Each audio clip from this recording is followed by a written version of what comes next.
Welcome, my friend. Ando here from Happy Life Martial Arts. This is episode number 119 of Fight for a Happy Life, the show that believes even a little martial arts makes life a whole lot better.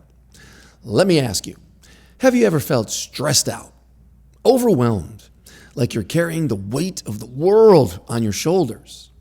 Well, of course, you're human, and the fact is that life is heavy. And when it comes to self-defense, someone trying to injure you or even kill you, well, that's about as heavy as it gets. Today, I want to break down the four different ways, the four different categories of weight in this world. Why does life get so heavy? And I also want to share 3 tips to help you unload some of that weight or hopefully avoid it altogether. Now, this whole discussion was inspired from the art of Tai Chi, or Tai Chi Chuan. In the classics of Tai Chi, you will find a term double-weighted. Now, the idea of being double-weighted is an error. It's something you want to avoid in your practice, whether it's alone or with a partner or in a real fight. Now, let me say right up front, I am not speaking today as a student, formal student of Tai Chi. I've dabbled, but I'm certainly not an expert. I wouldn't even call myself a formal student. I am an admirer. And as someone who has read about and dabbled in practicing Tai Chi, this concept was inspiring. So I'm just going to share my thoughts, my understanding of this concept. And if it doesn't match up with what the experts say, well, guess what? When it comes to the Chinese martial arts, even the experts disagree. We don't know exactly what the old masters meant when they wrote it down. And if the experts can disagree, then I feel much, much better about sharing my humble opinion. So here's what double-weighted means to me and how I'm using it in my practice. Double-weighted. First of all, you might find some people who think that double-weighted just means even distribution of your weight in your feet, like a horse stance, 50-50. That idea makes no sense to me, so I'm just going to ignore it. To me, double-weighted starts to make sense when you think about that feeling you get when you feel stuck, when you feel frozen. For instance, you are standing and someone comes over and puts their head on your shoulder and leans on you, let's say. Now, when they're leaning on you and you are now crooked, you are not just supporting your weight, you're also holding up some of their weight. So if I don't accommodate that, if I don't shift my position, I don't adjust my posture, I am now tighter, I'm straining a little bit, and I'm not as free as I was. I'm somewhat constrained. So in that way, I would say you are double-weighted. It's my weight plus their weight, the state of being frozen. It could also be just on your own. If you slip and you fall, okay, you have the physical challenge of managing this fall down to the ground. But let's say you're also afraid. You're like, ah! You stiffen up. Your eyes go wide, your hands pop out. And when you hit the ground, because you're stiff and because you weren't able to soften and go with it, you break a wrist or you hit your head. You have a bad fall. So in that way, I would say you were double-weighted because you felt stuck or frozen, helpless for that fall to the ground. So this is something, this state of being double-weighted, getting heavier than you normally are, of getting stuck, can happen on your own, or it can happen because of someone else's activities against you. So let's break it down even further. Like I said, 4 different ways, more specifically, that you may add heaviness, weight to your life. And hopefully we can avoid these. But here's the first one. The first one is your body versus gravity. This one we can't escape. There's no way you can get around it. You're living in a body, I presume. So your weight is always being pulled down by gravity. And we try to manage that with good posture, right? So one of our studies as martial artists is the study of stances and our alignment. If you are bent over in your life or you're hunched over commonly, that means that some of your muscles are working harder than they need to. You're burning calories, extra calories. You are adding tension into your body. And that strain is limiting your freedom of movement because you're tighter someplace. And over time, certain muscles are getting weaker while others are trying to accommodate for them. So you're imbalanced and you are constrained and you're unnecessarily burdened. So we try to lighten that load by good posture. Once we start moving, it becomes even more challenging. If you can't balance yourself and get rid of excess tension when you're just standing, now that you're stepping, running, kicking, fighting, it's only more difficult. So, example, a spinning hook kick to the head. Do you practice spinning hook kicks to the head? Well, that's physically challenging. If you had a jump spin hook kick to the head, okay, now we're getting somewhere. You really have to have a great skill to figure out your alignment, your timing, your shifting, to execute that technique and land comfortably. And this is the point of our training. As martial artists, we are in the pursuit of efficiency. I can't stop gravity. There will always be some tugging and some effort. That's our single weight, let's call that. I'm not double weighted yet. It's single weighted, just that natural alignment. But anything that takes us off of that, if we're tilting, leaning, we're not practicing how to move in this world with coordination and ease, then we are now double weighting ourselves. We're making it even harder. So if you're training well, then in most cases you should be finding comfort in how you stand, how you sit, and how you move in the world. So that's category number one of where you might find excess weight in your life. The second category, instead of your body versus gravity, what about your mind? Your mind versus beliefs and your mind versus emotions. What is your mental state at any given moment? Let's say something frightens you, like when you take that fall. That immediately adds tension into your body as well. So if you're afraid, a bump in the night, and your body gets tight, okay, now you're double weighted that way. But in your head, if you're afraid of something, you may also be less aware than you would have been if you were just staying calm. You start to tunnel vision. You start to add worry, like, what was that? Am I going to die? Do I have what it takes to get out of this situation?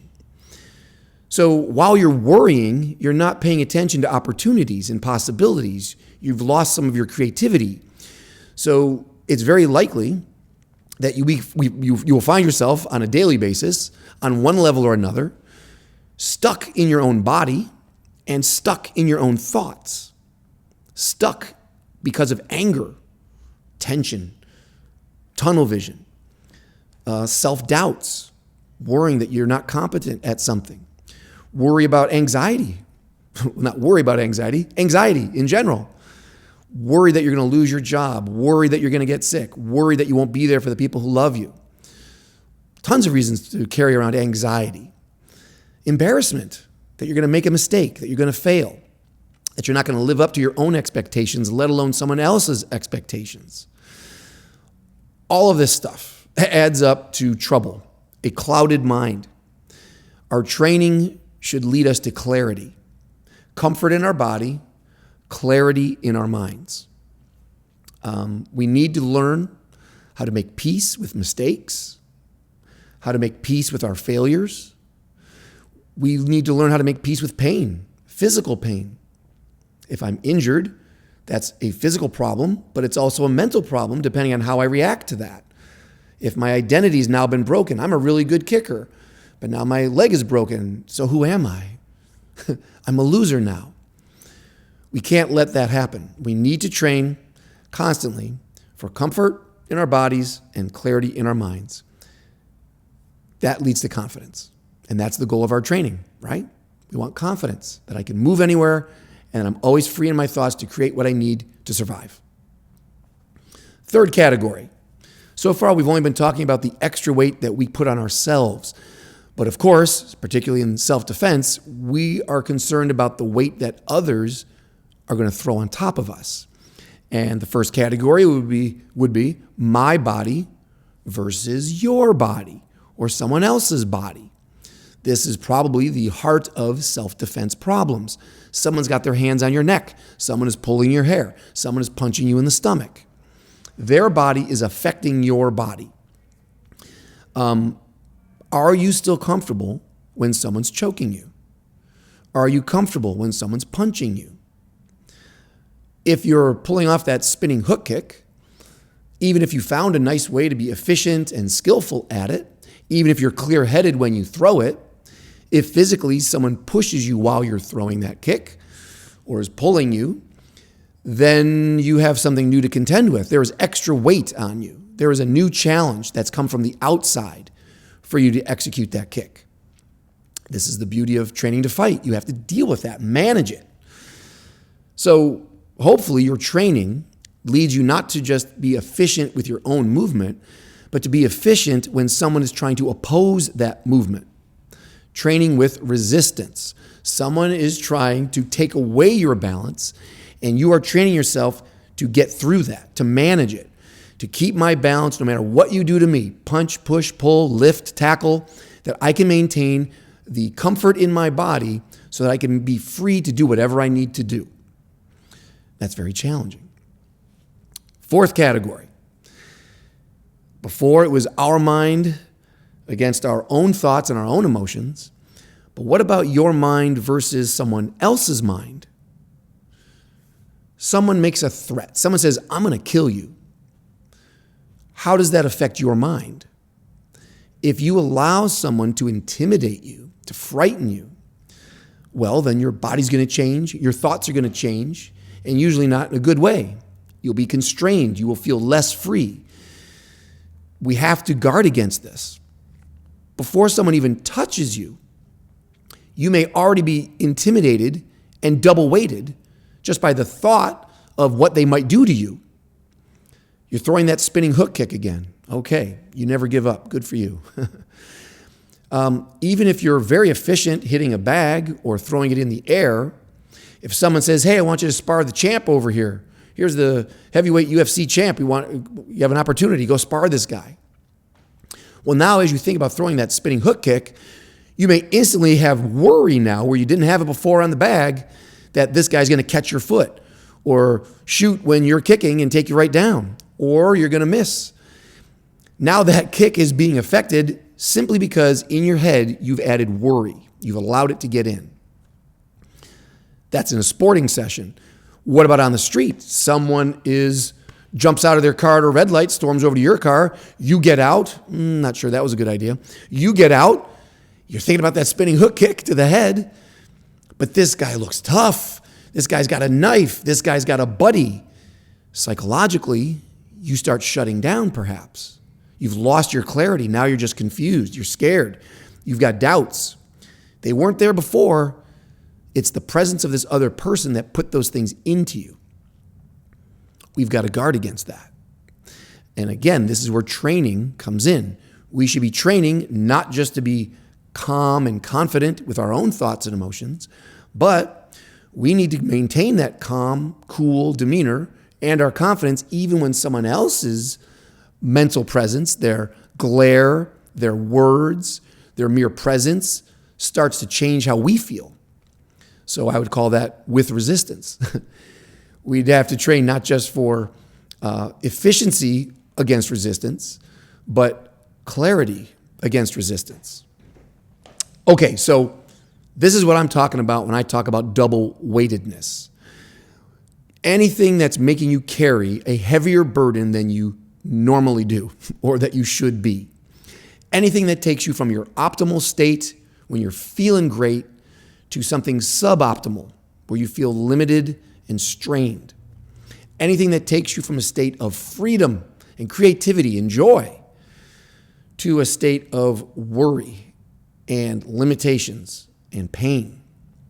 A quick aside, when I say influences from outside of you, we've been using a person for that right now, a person's body or a person's mental state or threats. Really, it could be anything in life outside of the martial arts realm. That other could be anything outside of yourself that adds weight to your life.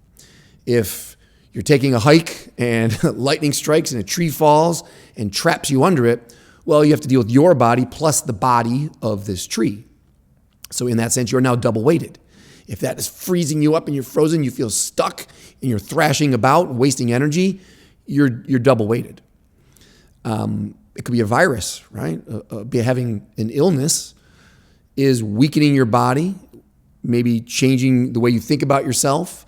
It's taking you out of your groove, out of your optimal state. So technically that virus is double weighting you if you allow it. The list goes on and on. That's the point. In life, you're always fighting something. Gravity is always there. Hunger, the need for affection, all these things that we have in our lives that we need, money, we're always fighting.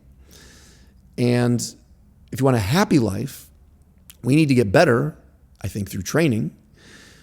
We need to get better. We need to build the skills to avoid these extra weights, to unload these weights if we can. And for any weight that we can't unload, how to carry it with some grace, with some dignity, to make the best of it, to maximize our opportunities no matter what. Okay? So if we're on the same page, again, I appreciate this inspirational concept from Tai Chi. But I do think it stops short of how bad the problem can get. Double weighted, most of these examples that I've been giving, you're not just double weighted, you're triple weighted. You're quadruple weighted or more. If you have a bad knee, if you tore your ACL, okay, well, one, if I want to throw a kick, there's the physical challenge. I've got to balance that. That's my single weight. But now there's pain in that injury. And there's fear from that injury that I might hurt it again, need another surgery. There's also my identity that's been broken because I was the star of the class. I throw these kicks so great, and now I'm hobbling. So very quickly, you're 2, 3, 4 times heavier than you normally would be when you're in your prime, optimal state. If you have bad posture, all right, you're already double weighted. You're already making life hard on yourself. And then someone threatens you. I'm going to come over there and punch you in the face. Now there's fear. So already I'm triple weighted. And then they actually do punch you. So now you have to deal with pain, fear of more punches. Maybe you're already falling to the ground and you had bad posture and you don't move well. I can't even keep up with how many times your weight is being added on top of you. It doesn't take much. And it's very sad, really, to think about how many of us, or how often even the best of us, walk around already double-weighted. We're already walking around in a fight that's 2-on-1 before I even see another human being. If I feel like a loser and I feel like a victim and helpless in this world, I'm already double-weighting myself. It's already 2-on-1, if that makes sense. My soul has 2 problems now. I've got to move my body through this world, and I have to do it while I'm feeling like a helpless loser.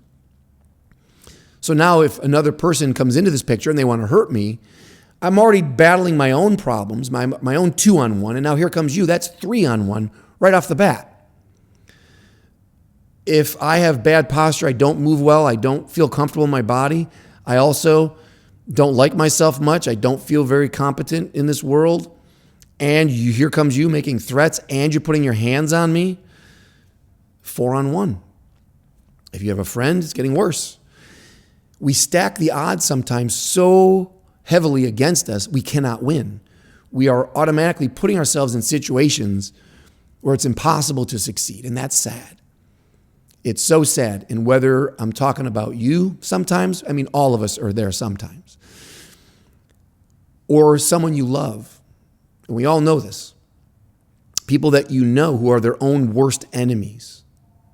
Their own worst enemies. Think about that phrase. They're already beating themselves up. You don't have to do anything to hurt their feelings or make them feel lesser than or unworthy of a better life. They're already doing it to themselves. Everything else just piles on, and then it becomes hopeless, it seems. But hang on. Don't turn off the video and jump off a cliff just yet. I've got 3 tips. 3 humble tips that I'm going to offer here. Things that have helped me. Number 1, don't take life so personally. It's very easy to get pulled into drama even on our own. If I'm training and I hurt my wrist, tweak my wrist on the bag, I immediately feel sorry for myself, feel like a loser. What am I doing? I should have known better, blah, blah, blah. What about tomorrow? Now they're going to think I'm terrible. It's amazing how quickly you can go from optimal state to crushing self-pity, self-doubt. We can't let that happen. We need to operate from a place of objectivity. If this calls to mind the philosophy of Stoicism, so be it. Excellent. Take a big helping of Stoicism.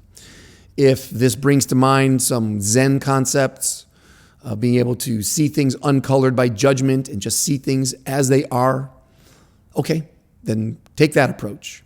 But the point is to be able to transcend our judgments, transcend our emotions, transcend the drama, and just float above the noise, float above the chatter.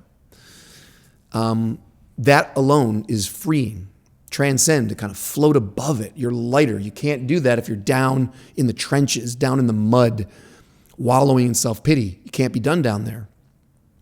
So the trick here, though, is when you're objective, that means you dismiss the negative aspects of your life and I would say the positive aspects of your life. I can't allow myself to get swayed either way. That's the exercise. That's pure Stoicism. No matter what you do in this world, there will be people who love you and love what you're doing, and people who hate you and hate what you're doing, no matter what you do. I can't let either one of those poles affect me. Whether you love me or hate me, my focus has to be objective to just say, I just want to be my best.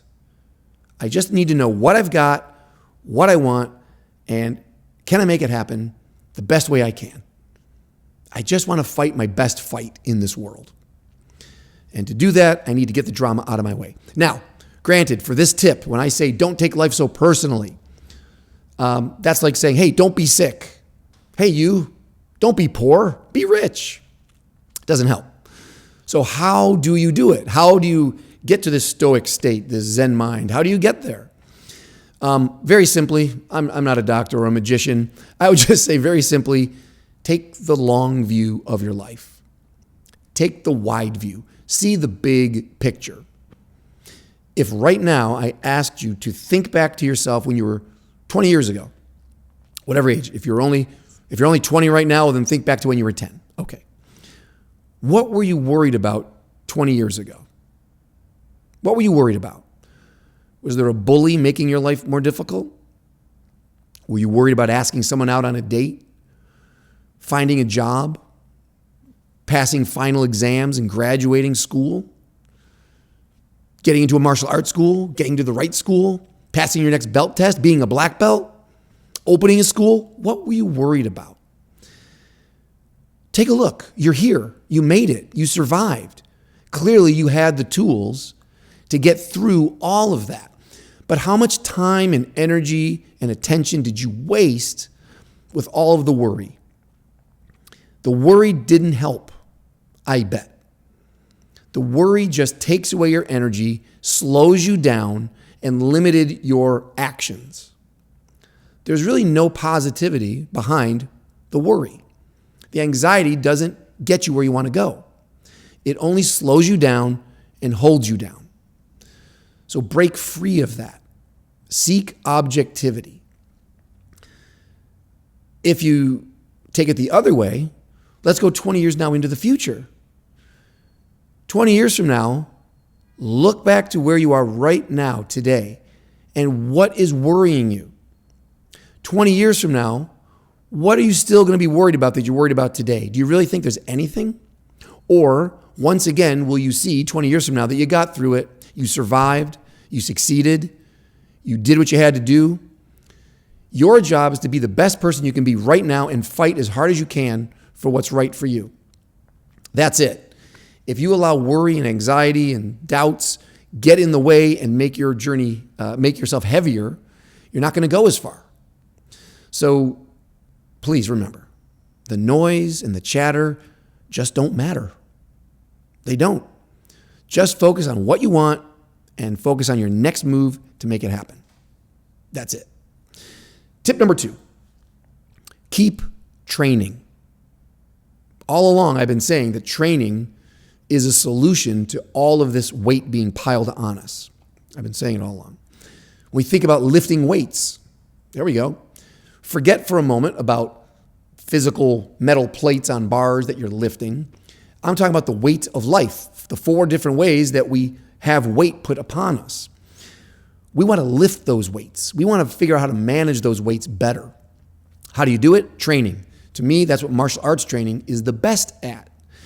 Martial arts training gives you a chance to face fear, the weight of that fear, and work through it, and either manage it better or remove it. Fantastic. It allows you to take on insecurity, ignorance, incompetence. I think it has it all. That's why I love martial arts training. You can purposely put yourself in situations that add weight, and then you get a chance to lift it and get better at it and get stronger and more skillful and then lighter. You know what I'm saying. When you first started sparring, was it easy? No, it's heavy. It's dark. It can be traumatic. But you give it time. You give it effort. You keep training. And with time and effort, you develop skill. You develop knowledge. You find comfort and confidence. And that's the point. So keep training. As a side note, please train with other people. If not all the time, sometimes. Remember, of the 4 categories of weight, 2 are just you. The other 2 come from someone other than you. That's a partner. So if you're not training with a partner, well, then you're only getting good at 2 of the categories for weight bearing. A partner fills in the other half. If you want to have the lightest journey through this world, you need to train with other people. I don't just want to be free when I'm alone. I want to be free when I'm with somebody else, especially if they're trying to punch me in the face. I want to feel free. Tip number 3, keep measuring. By measuring, I mean pay attention. Pay attention to what makes you feel heavier, what makes you feel stuck or frozen, and figure out why. What caused it? Who were you with? What were you doing? Where were you? Every time that you sense a change in your breathing, maybe you stop breathing or you're starting to breathe faster, well, what caused that? Every time you feel a tightness in your chest or your neck or your back, what's going on? What triggered that? Can you remove this from your environment? What if you feel queasy, nauseous, sick to your stomach? What caused this? There are clues here. It shouldn't be a mystery. Something shrinks your body. Pay attention. What just made you feel smaller in your space? What took away your size? If you feel intimidated, you don't feel like you can speak your mind, you don't feel safe, you feel threatened, you feel like a loser. What just happened? Why don't you feel worthy of what you want in this world? There are clues here. You will see patterns if you pay attention. You may already be able to identify those things. It may not be a mystery at all. So then the challenge becomes, can you remove them? Can you stop them? Can you avoid them? Get rid of them. Of course, while you're busy measuring what makes you heavier, you should also be measuring what makes you feel lighter. When do you feel free? When do you feel creative? When are you in the flow? When do you feel weightless? If double weighted is a problem, and even being single weighted is part of life, naturally, well, anything we can do to feel weightless, that lifts us up, must be good, must be better for us, must give us more opportunity. So pay attention to both sides. What makes you feel heavy? What makes you feel light? The fact is that we are fighting all day, every day. So you should be measuring all day, every day. If something's making you heavier, change it. If something's making you feel lighter, keep doing it. That's really simple. Now, hang on. Before we wrap this up, I do have to warn you, in case you didn't know, we all die. We all end up crushed under some weight, whatever that may be, an accident, an illness, a murder. I just want you to know, the number one takeaway, if nothing else, is you're not alone in feeling that pressure. You're not alone in feeling the crush of life. But as martial artists, we have this goal that we can be our best under that pressure, under the weight. We learn how to defend ourselves and still put out our best effort to go as far as we can. Doesn't mean we always win, but we go as far as we can with what we've got. Whether that weight comes from ourselves or from life itself or from other people. We learn to avoid carrying extra weight. We learn to unload extra weight. And if we can't unload it, we learn to carry extra weight with a little more grace and maybe even a little style. Of course, we're not just martial artists. We're also good-hearted, kind, caring human beings. And as such, that carries its own goal. I don't just want to be my best self. I want to help others be their best self too. So if I can learn how to lighten my load, I'll do whatever I can to help someone else lighten their load too. And if we can do that, if all of us can do that, then not only will we have happy lives, but everyone we love will have a happy life too. All right, thanks for letting me unload all of that. Hey, if you're a student of Tai Chi, let me know. Am I way off base on my thinking about double weightedness, or does some of this make sense? If you're not a student of Tai Chi, let me know what you're thinking anyway. I'm always curious. Maybe you've got a tip to help me lighten my load. Until next time, smiles up, my friend. Let that smile be your shield and your sword. Keep fighting for a happy life.